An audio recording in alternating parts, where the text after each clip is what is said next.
This is called Taylor Lake, in the middle of the mountains. And look at this background. Oh my God. I'm trying to go from Crescent Butte over to Aspen, but they closed the pass because of the snow. So I had to go this way around. I'm gonna go over Cottonwood Pass, they call that. Isn't that cool? Gorgeous. And I'm here at Lake Taylor. And guess where I'm camping?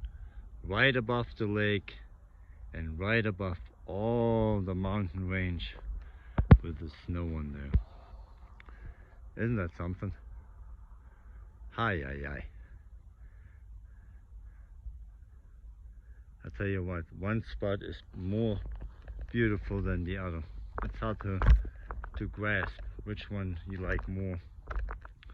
They're all equally.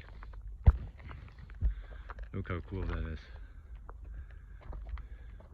And that's the Taylor Reservoir down there. Oh my God, can't be better than that.